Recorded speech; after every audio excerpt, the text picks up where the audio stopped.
حضرت نبی کریم صلی اللہ تعالی علیہ وسلم کی خدمت میں عبد قیس کا ایک وفد تشریف فرما ہوا. راوی ہے کون؟ حضرت ابو جمرہ. راوی فرما رہے ہیں کہ عبد قیس کا ایک وقت حضرت نبی کریم صلی اللہ تعالی علیہ وسلم کی خدمت میں حاضر ہوا اور میں بھی حاضر ہوتا آپ کے پاس، لیکن میں نبیذ تمر استعمال کیے ہوئے تھا، پیے ہوئے تھا میں نبیذ، تو میں نے ناپسند کیا مجلس میں بیٹھنا، اور مجھے اس بات نے خوف میں ڈال دیا کہیں ایسا نہ ہو کہ میری وہاں پر رسوائی ہو جائے، اس لیے کہ نبیذ پی ہوئی تھی، شراب پی رکھی تھی. تو فرما رہے ہیں کہ وفد عبد القیس جب آیا تو آتے ہی حضرت نبی کریم صلی اللہ علیہ وسلم نے ان کو خوش آمدید کہا اور کہا کہ گھبرانے کی اور پشیماں ہونے کی کوئی ضرورت نہیں ہے، گھبرانا نہیں ہے اور پشیماں نہیں ہونا ہے. وہ کہنے لگے آپ کی بات تو ٹھیک ہے یا رسول اللہ، لیکن ہمارے اور آپ کے درمیان مشرکین کی بستیاں ہیں، قبیلہ مضر کے خاندان موجود ہیں، اور بار بار ان کے پاس سے آپ کے پاس آنے میں حرج لاحق ہوتا ہے، اس لیے ہم آپ کی خدمت میں صرف اشہر حرم میں ہی آ سکتے ہیں، کیونکہ اشہر حرم میں لوگ لڑائی جھگڑا نہیں کیا کرتے تھے. تو وفد عبد قیس نے آپ علیہ الصلوۃ والسلام سے فرمایا کہ یا رسول اللہ، آپ کی خدمت میں آنے میں دشواریاں پیش آتی ہے، آپ کے اور ہمارے درمیان قبائل مضر موجود ہیں جو تکلیف کا باعث ہیں، اس لیے ہم آپ کی خدمت میں تو آئیں گے لیکن اشہر حرم میں آئیں گے، اشہر حرم کے علاوہ ہم آپ کی خدمت میں نہیں آ سکتے ہیں. اور اشہر حرم میں کیوں آئیں گے؟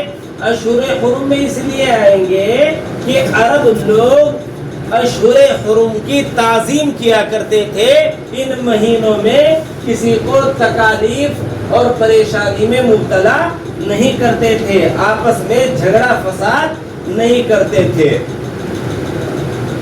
اور اس کے بعد آپ سے درخواست کی کہ آپ ہمیں ایسا حکم فرما دے، ایسا حکم فرما دے کہ اگر ہم اس پر عمل کرتے رہے تو اس پر عمل کرتے کرتے ہم جنت میں داخل ہو جائیں، اور ہم اپنے پیچھے جن حضرات کو چھوڑ کر آئے ہیں یعنی اپنی قوم کو، ہم ان کو بھی جا کر وہ حکم بتلا دیں تاکہ وہ بھی اس پر عمل کریں اور وہ بھی جنت میں داخل ہو جائے.